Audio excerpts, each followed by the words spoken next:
Hi everyone, Diane here, welcome to my channel. Today I'm going to be continuing with the nature journal, and I'm going to be painting the first page, which is here. I've sketched it out in pencil, and today I'm going to be colouring that in basically. But first of all, I could hardly believe my luck, and you'll see why in a second, when I went to the post the other day and I opened a package, and inside it I found this.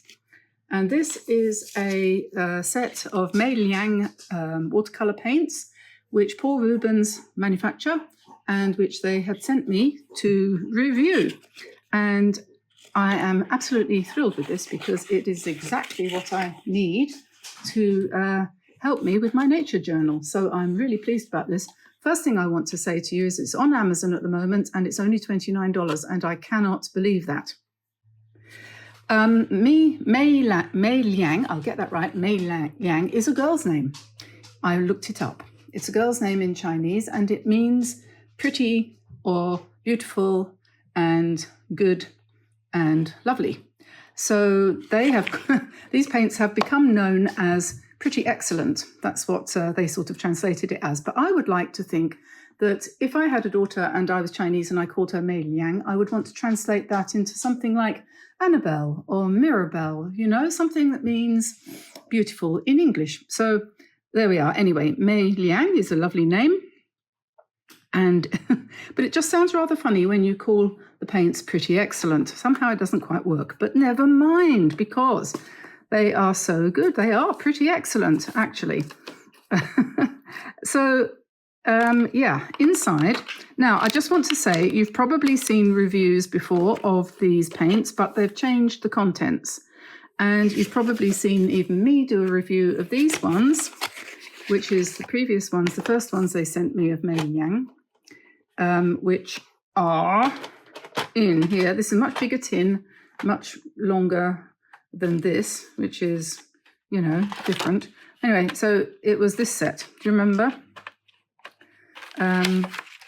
And we've used these a few times. Tamsin used them a couple of times and she liked them. But the disadvantage, as far as I was concerned, and it isn't a disadvantage for everybody by any means, is that 10 of the paints here were glittery, you know, shiny, iridescent, metallic paints. And I have to admit that I don't use that kind of paint very often. However, if I had a granddaughter who was into painting, I would buy this like a shot for her. And you can still get this, still available. And I would have loved this when I was a little girl, but it didn't exist in those days. We had to manage without. We had just the horrible old poster paints. Anyway, so this was great. And when you swatch this one out, you can see how intense the colours are. There is absolutely nothing whatsoever wrong with these paints. They are pretty excellent.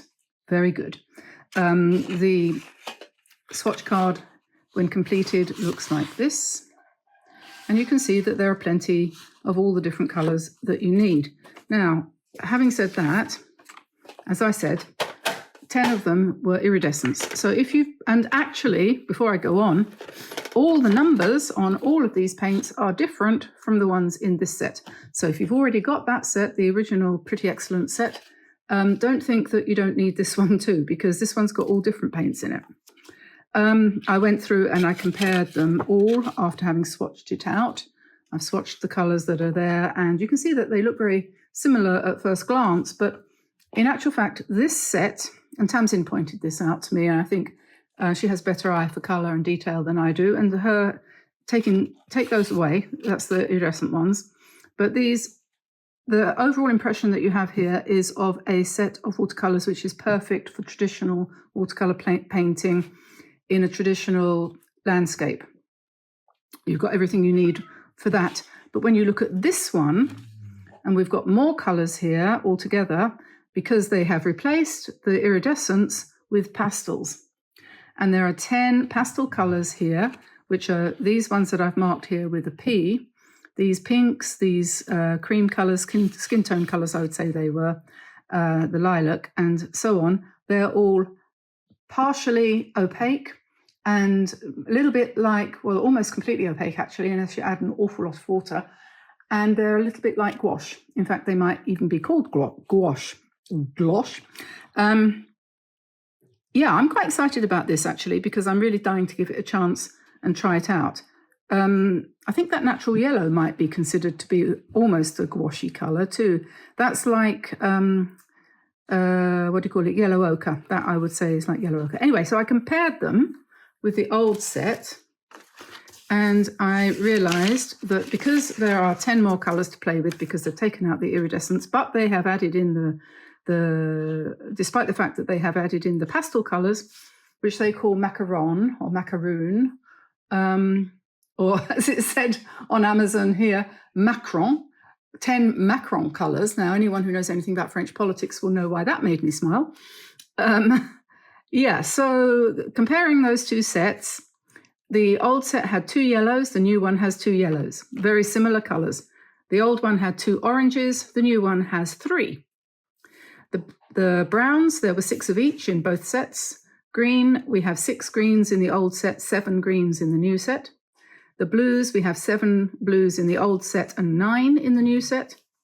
And the greys and blacks, we have 2 and 3. Purple's the same. Red, 7 in the old set, 6 in the new set, and white in both, as well as obviously just plain old black.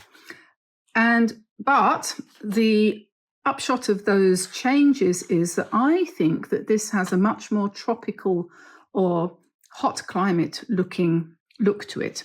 As I look at this one and I think to myself, England or France. I look at this one and I think California, Mexico, Hawaii, you know, anywhere hot. Mexico. Did I say Mexico?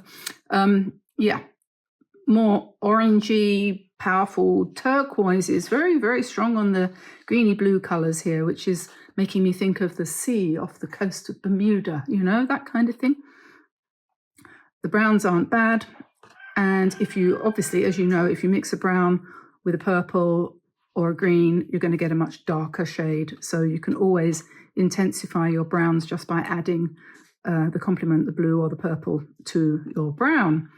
So, very exciting. What I thought also is good about these ones, and we'll come to this section in a minute, is that unlike the last set, which had just a plastic insert like this, and the paints were directly put into the plastic indentations, this one, each of these little paints is in a half pan, metal half pan. So you can actually pop them out and reorganize them, put them in a different order.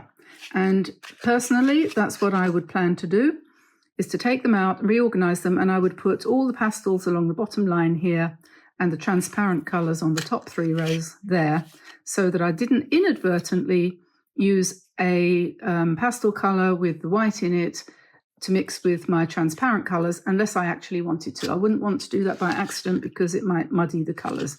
So that would be what I would do with that, and I think that's very good. And that means also that these colors, they can be refilled easily and replaced. You could use the Paul Rubens tubes to fill them up if they, you know, well, perhaps not the pastels so much, I don't know, I'm relatively new to the world of Chinese watercolor, so I'm not as full of information and absolute detail as some people, but I could say that if, in my case, one of these became empty, I would just fill it up with the nearest color that I had in a tube. That's what I would do, because I'm a bit ad hoc, but that's me. But you might not want to do that, but then in that case, if they're only $29 for an entire set, I say no more. Amazing, isn't it? So you've got that. It's not $29 in England, that's for sure. I'm sure it's more expensive over there, but you don't want to know how much things cost in Egypt at the moment, with their 30% to 40% inflation at the moment. So here we have some pieces of paper. I haven't opened this yet, but I do believe this is quality watercolor paper. It's probably Paul Rubens. It's not labeled though.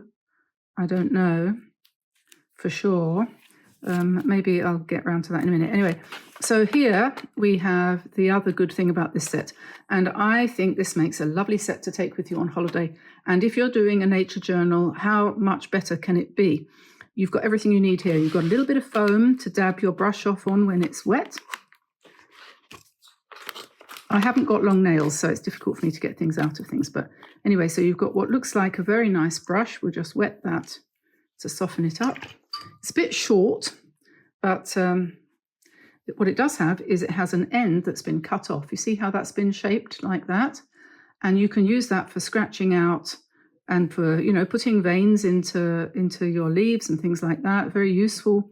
I had a brush like that once, some time ago. I don't know where it's gone, but I used to use it quite a lot. This end, you can just, you know, paint your leaf, turn it round, and then scratch in the vein. It's very, very handy. So this is a plastic and absolutely, what's the word, shamelessly Perspex handle. There's nothing you can argue about there. It's clear to see. It's clear to see through metal, and presumably the nice nylon hairs, which are a lovely shape, comes to a beautiful point. I'm sure that's going to be fine to paint with. And when you want to dry it off, you just dab it on your piece of foam there. You don't have to take a sponge with you. You don't have to take an old tea towel or a piece of plastic paper towel. Nothing needed at all. Then we have a pencil. This is an H, medium hardness, so that's fine. And then we have here a waterproof pen and a pigment liner. And I know that this is waterproof because I watched somebody else review this. And it's quite a thick nib. I think it must be about, yeah, I was going to say 0.5. It's fairly thick, but that will work fine on watercolor paper. So isn't that wonderful? Let's see if we can get this open and I can try it out. Try out the brush. I was just hesitating there for a second because I saw somebody go past the door, and I'm not sure if it was a cockerel or a cat. We had a bit of an episode yesterday with one of our dogs having an interesting experience with Gabriel, the cockerel, who, yes, well, let's move this out of the way, and that's irrelevant. Okay, so yesterday I tried out, before I painted anything, I tried out a couple of my favorite mixes of colors. And if you watched me do the landscape the other day where we did the sky in ultramarine blue, and I mixed ultramarine with burnt sienna to give me grey, I just wanted to try out and see how the ultramarine in this set works. And they haven't got one called burnt sienna. We have, though, got dark brown, they call it. It's not really dark brown. It looks just like burnt sienna to me. And that mixed together gives us this lovely grey. So that worked absolutely fine. And then another one of my favorite mixtures is Prussian blue and Gamboge yellow mixed together to make a grass green color. And that worked really well as well. And then to get a really, really dark blue, this is navy blue, intense, you know, really dark blue. I've mixed Hooker's green and dioxazine purple. And this is a darker blue than anything that's actually in this set. So that's really good to know that the colors are mixing nicely, cleanly, and predictably. So that's excellent.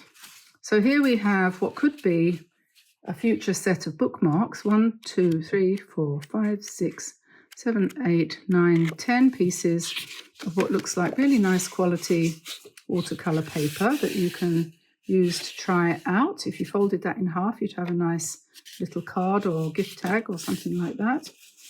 And yeah, we could use one of those as a tester sheet while we're painting, if we were doing a bigger painting, or we can just use it to experiment on or make bookmarks. I think it would be good for bookmarks, wouldn't it? Quite wide. You'd have to slice off a bit more, you know, but if you painted to the edge and then trimmed it down, that would be okay.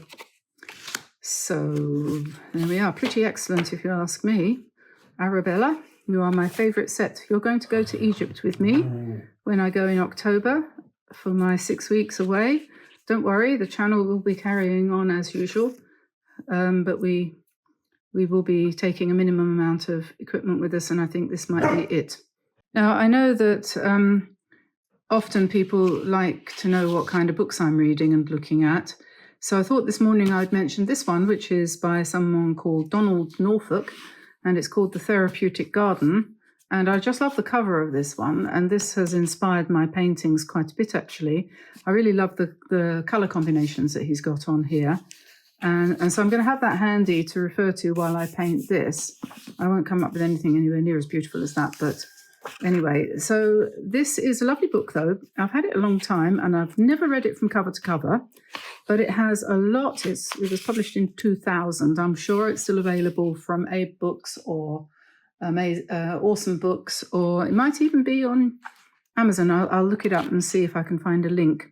But it's all about the benefit and the reasons why we garden, and talks a little bit about the history of gardening and so on and so forth. It's actually really beautifully written, and you might find it interesting. It doesn't have any pictures in it, though, but it is, he's an osteopath, the chap who wrote this, so he knows something about health.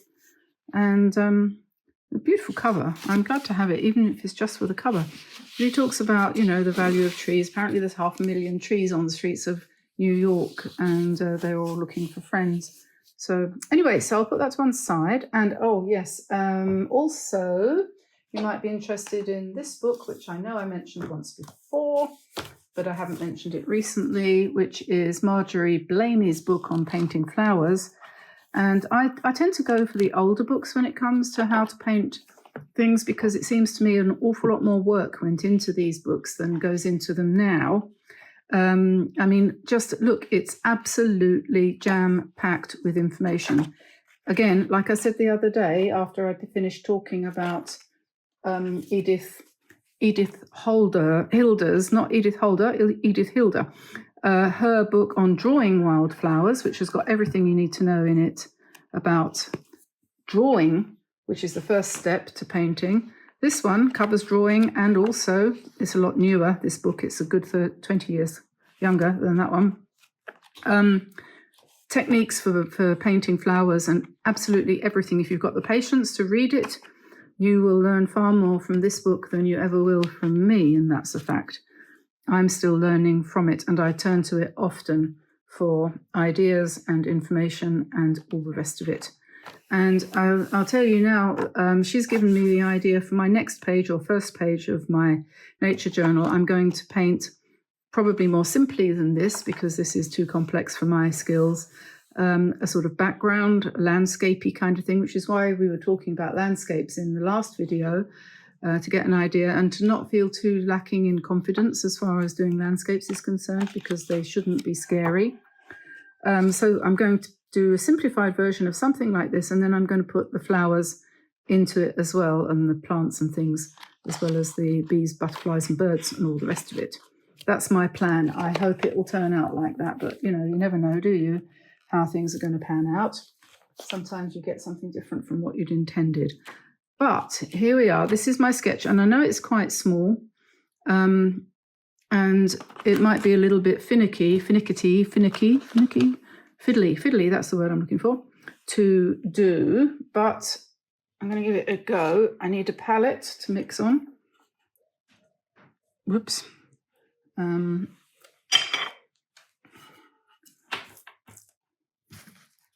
Got some paint on the... Oh, no, I haven't. That's fine. All right, so we'll put that there. You can just see enough of it. I'll move that way a bit. This is a swatch. I need that handy because these colours some of them are very, anonymous. You haven't got any idea what some of them are. So you need to constantly refer to this. It's very important to have that handy. I just wish I go along with Lindsay Wyrich on this, that I wish they would do it in a different order, because it's a bit tricky. Anyway, tricky to read because it doesn't follow the way they've laid out the paints. So I will do another one of those. I'll do myself another one and put them in the order that I want them to be in, because they're not in the right order for me. I've lost my brush. What did I do with it? There it is. Okay, so let's get started. I hope you enjoyed listening to me rambling. I know I go on a bit, but I think sometimes I've got reasonably interesting things to say. I hope so. Anyway, these are swallows. We've got swallows here, starting with spring, and the swallows have arrived in force. So we'll begin with those, and I'll be looking for a colour like indigo. Okay. This is back to front and side to side. Okay, so indigo is where? Here. No, that's Payne's grey. Okay, this is indigo. Yes, fair enough. Right. So let's put some indigo on our bird's wing, and we're trying out the brush that came with the set, and it's got a nice point to it, and it's small and light. And we'll see whether I feel confident that this is going to be good enough. And I think it is. Perfect travel set, I would say. That one, wasn't it?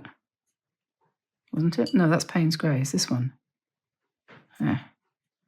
Okay, and then we have another little birdie over here, just flying off the page. I think we need to put that bit darker.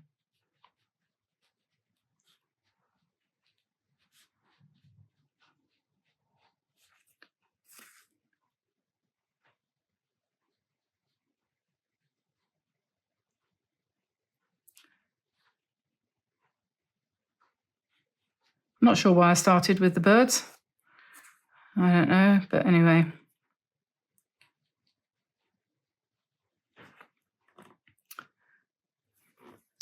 Okay, so that's that. Interesting. Then we've got a robin down here, so let's find something suitable for his breast. We need some red. And we want to mix that with a bit of orange, I think. And maybe, yeah, a sort of reddish brown colour perhaps.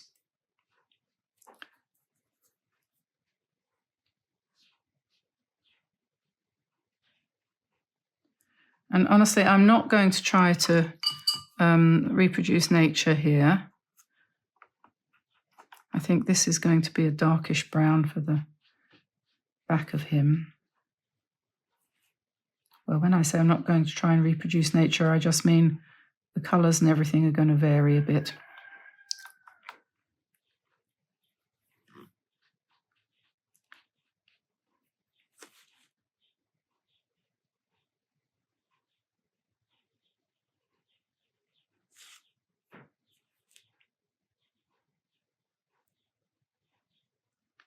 So a very nice little point on that brush.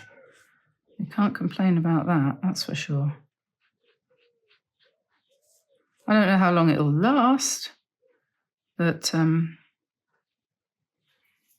now what colour is a duck? I think ducks are, I might have to look that up.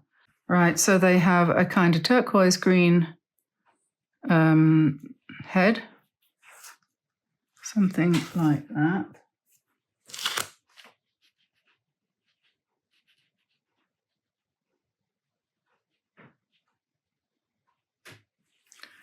And a little bit of turquoise on the wing here. And then a nice reddish brown patch here.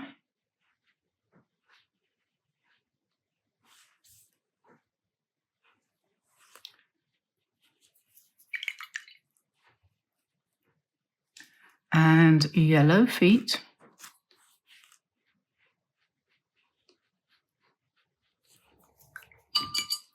And then I think probably we can use some pale blue for the feathers on the wings.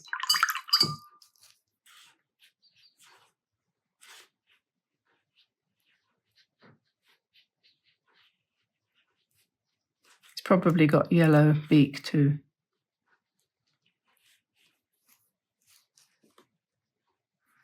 And maybe this brown should sort of bleed in a little bit, make it a bit softer.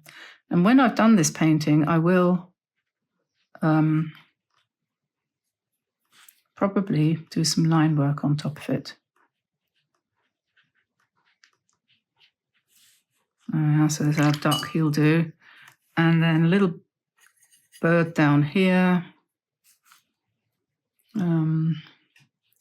Should we make him grey?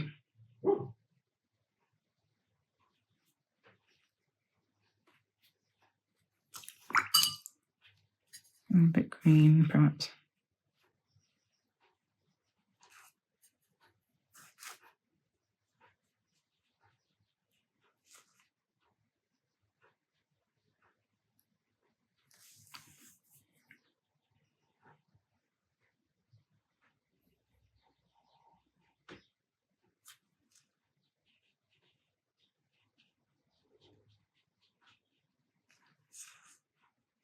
There we are, so those are the birds. And so let's start with spring, and we can do some crocuses here in the lilacs, like that, and a little bit of green.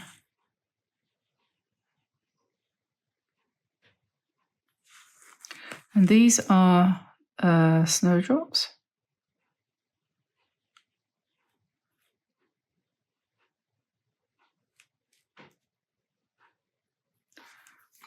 And of course, snowdrops are hard to paint because they're just basically white, so we'll just paint them in pale blue, like that. Then here we have a daffodil, so let's go for a nice bright yellow. And we can add a little bit of orange to the center. And some daffodils have orange petals, don't they? But I'll keep these ones yellow. And then we need some sap green type of thing for the leaves, not that colour, olive, maybe. Yeah, that'll do for the stem and the leaves.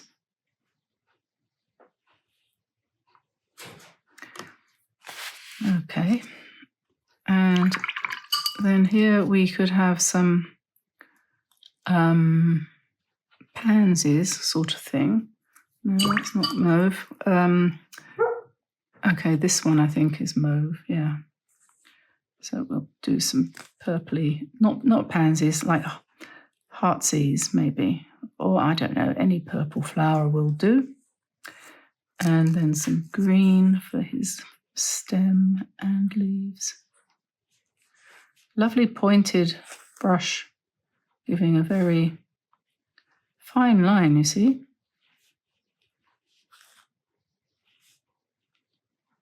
And a lovely point. And then I think what I had thought here was catkins, sort of brownish colour catkins dangling down. And then a bit of green at the top for a branch. It's quite fun doing these things all small and neat and so on and so forth. Let's put some little yellow flowers on here.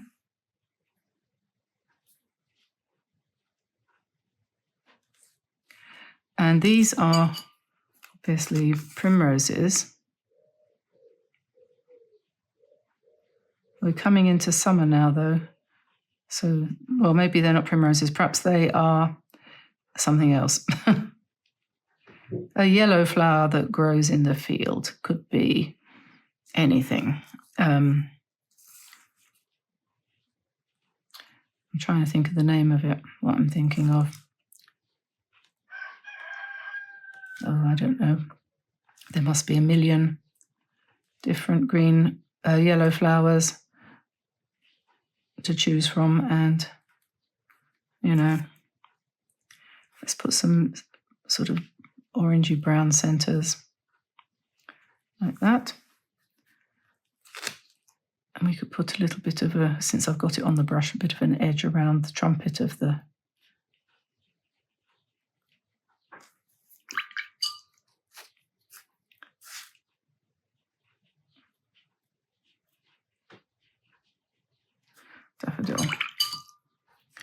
will dry a bit lighter. Now, here we have a dragonfly, so we'll just do him nice and simply.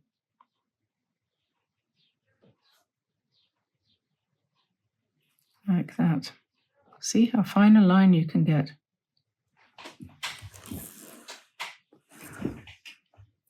And then here, what have we got here? We could have, I think we'll probably go back to the yellow for the outside edges of these daisies, and then we'll do nice rusty brown in the middle, orangey colour brown.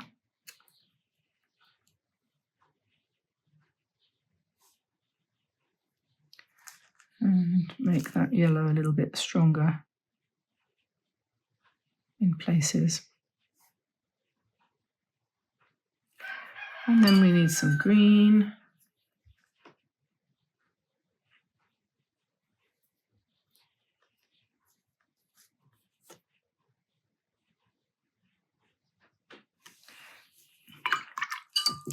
And down here we have a little snail.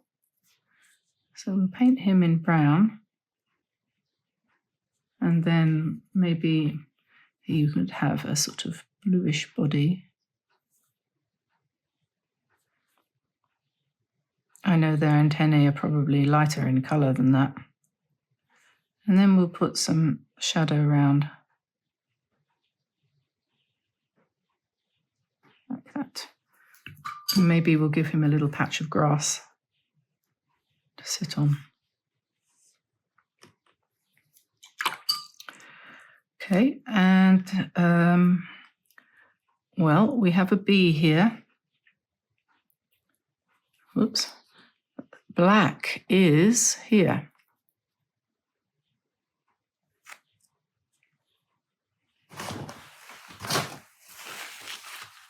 That was green.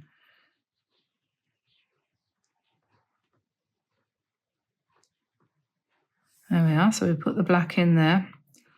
And while I've got black on my paintbrush, I'm going to put in the eye of each of these birds.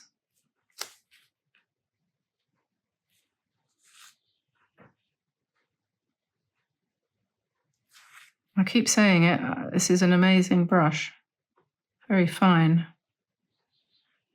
Just emphasize the lines there a little bit on my snail. Any more black coming up? Not yet. I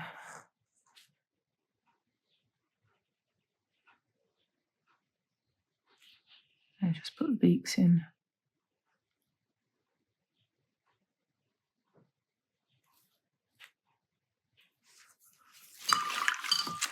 So then we've got strawberries here. So let's find ourselves an orangey red for strawberries.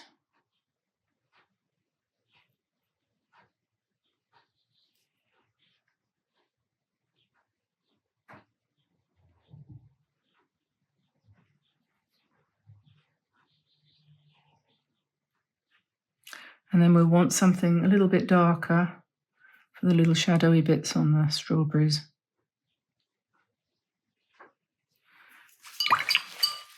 And then some green.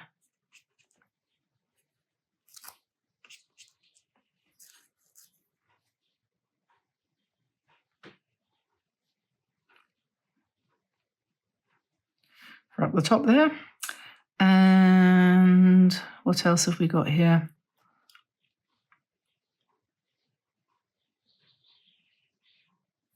Oh, I see. That was meant to be a blackberry here.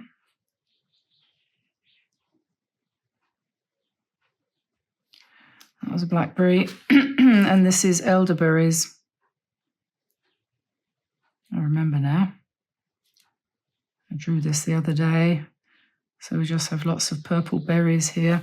And I'm going to put the stalks for that in pen because that's a bit fiddly. And then here, I think this was meant to be cow parsley, which is very difficult to paint. So I'm just going to do something kind of random and just put some grey blobs around there.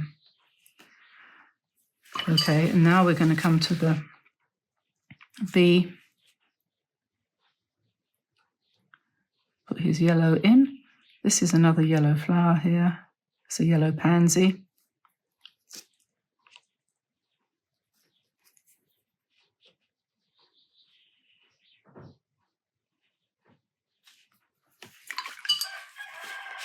With a slightly orange petal at the back, maybe, and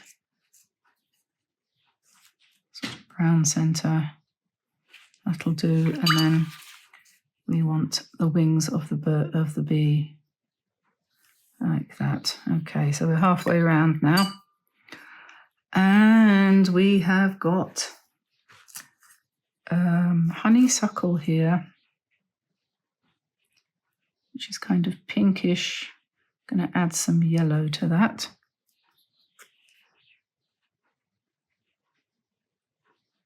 Honeysuckle. And so he needs some green as well.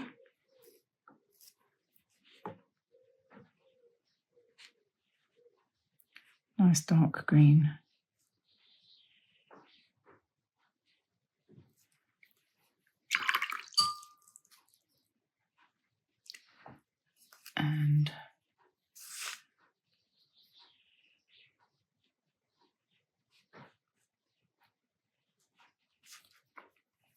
And this little one here is violas. So just paint with the tip of the paintbrush.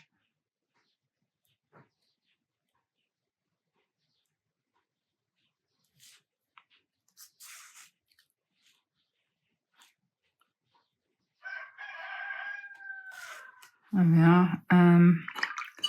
Now we have a butterfly coming up, and I'm going to do my favourite pale blue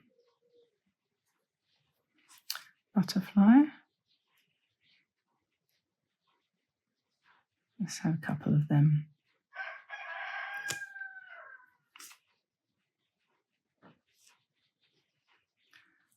I've used the pastel blue there on top.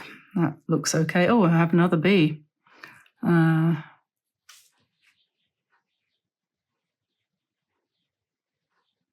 Have to let the black dry before you can put the yellow in, otherwise you end up in trouble.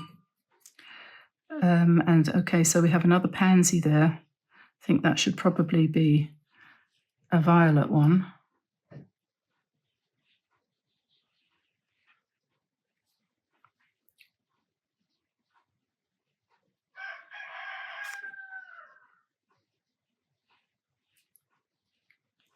Okay.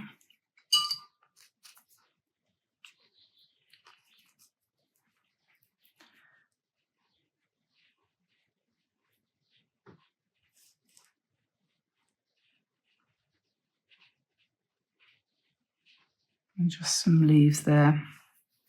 And now we're starting to get to autumn. So we are looking for orangey browns for the oak leaves.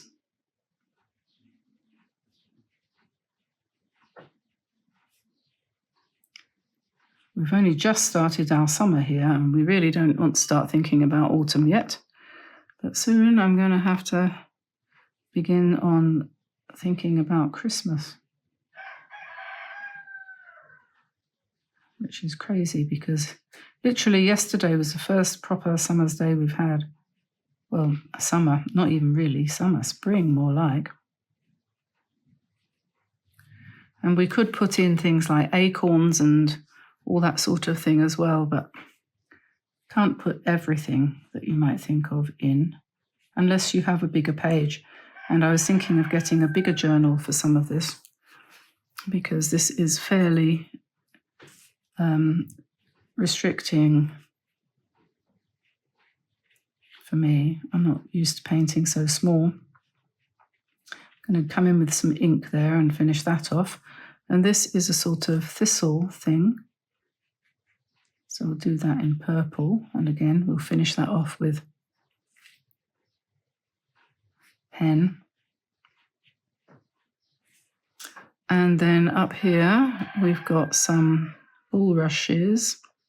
Now, I'm not sure if they're really winter or not, but I wanted something that had a sort of bit of movement like that going up. And I always think of bulrushes as being the sort of thing you see on a pond in the winter. So that's that. And then we've got some holly leaves. Whoops.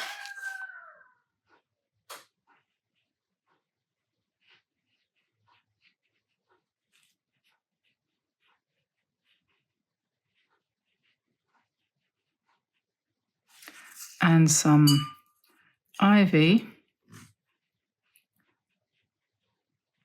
here. I'm going to improve the shape of this with the pen. And mistletoe. And then we'll put the berries in, so we need red.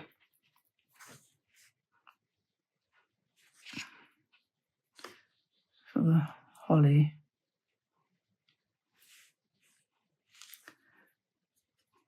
And I'm going to make a darker green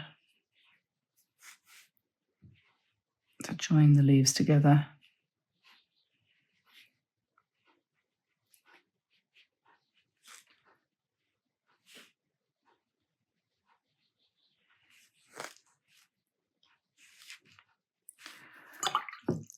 And of course the mistletoe berries are white, so we'll just put them in grey. And here I did have a little star for the winter. So there we are. Oh, and there's a little dragonfly here.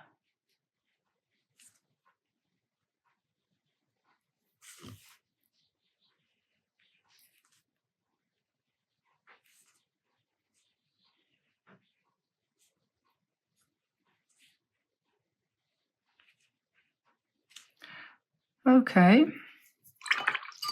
so that's pretty much done. I need to write on it now, and shall I use brown? And I'm going to put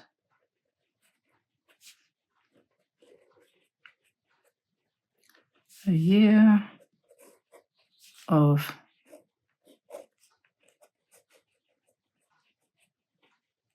It's always a good idea to write it in pencil first, I think.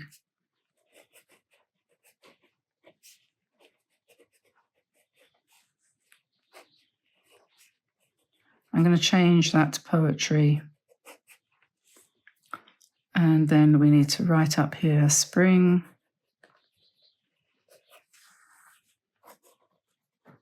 summer,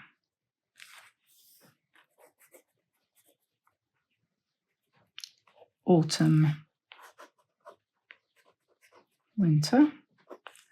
And then the next thing we have to do is let it dry and do our pen work if we're going to do pen work, which this one definitely needs, I think.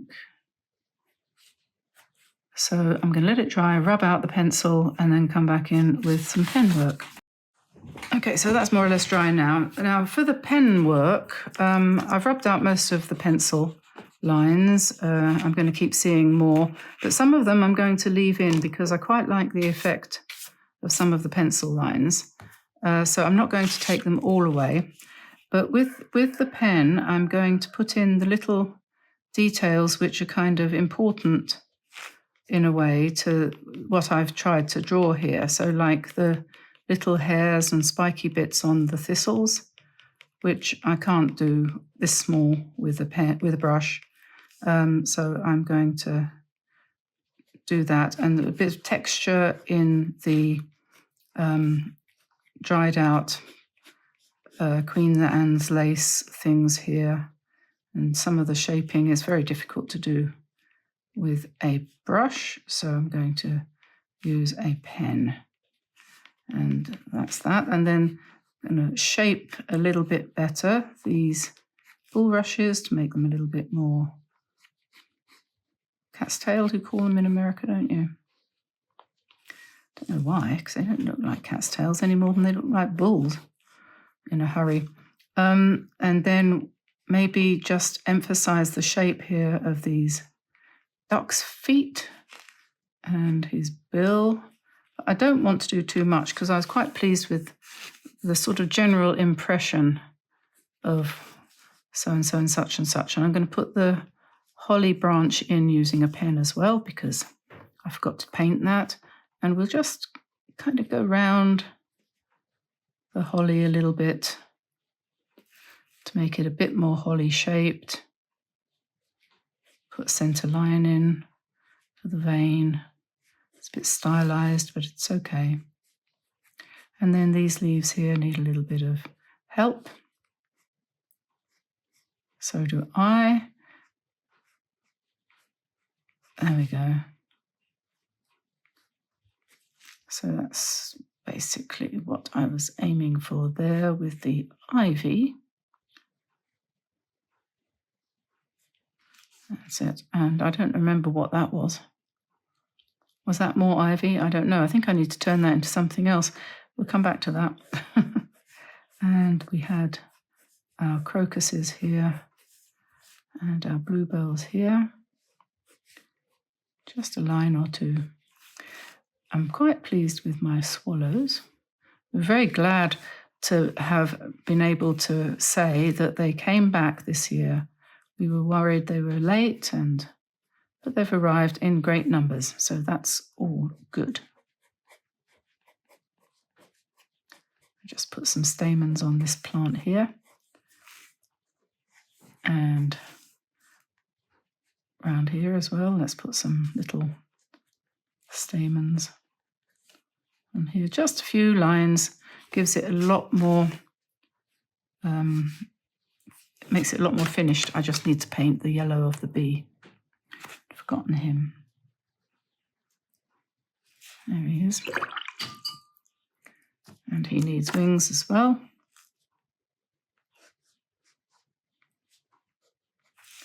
Antennae, let's give him some antennae. And legs.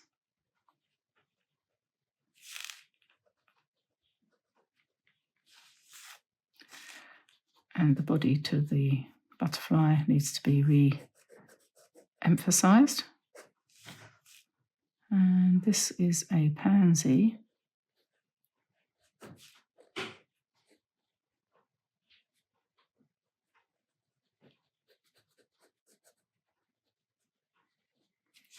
So that's that. These oak leaves need their shape.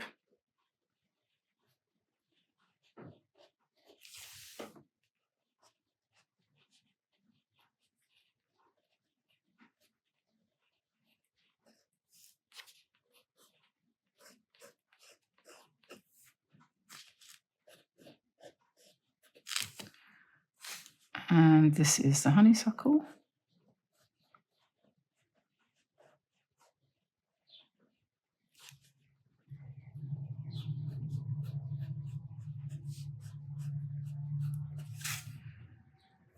Okay, and the robin, I just give him one or two little feathers.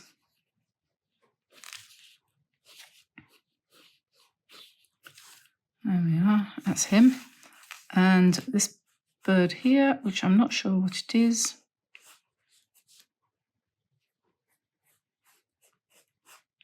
But anyway, and he needs a branch to stand on. Perhaps he'll feel a bit more confident when he's got something to stand on. I'll colour that in a little bit brownish.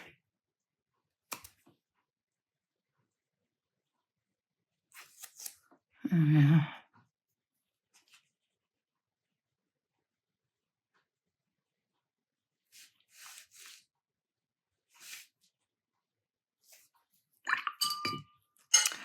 What else? This is another pansy, so we'll do that. And oh yes, here we had the elderberries, didn't we? So we need to put their stalks in, holding them all together. And this was a blackberry, so not quite in the same scale.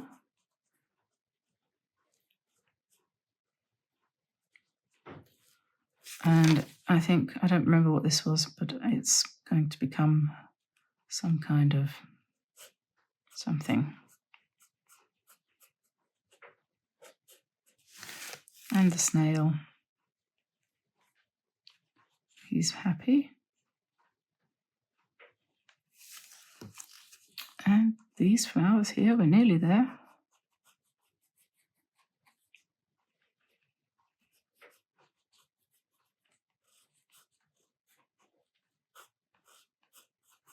By the time you've got round to the dragonfly here, you can see that you've actually created quite a detailed and pretty little picture, which will do nicely for the introductory page to your nature journal if you feel like doing it this way.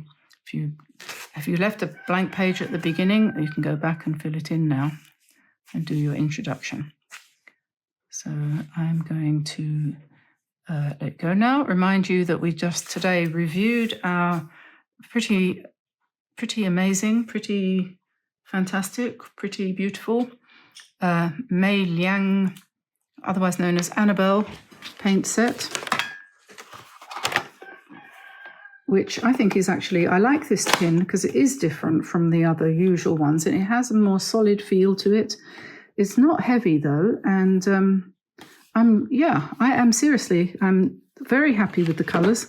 I think this has come out really nicely and I'm very pleased with that. To be able to create something as detailed and intricate as that using just this one brush, which was with the set, and these paints, to me seems like a real bargain.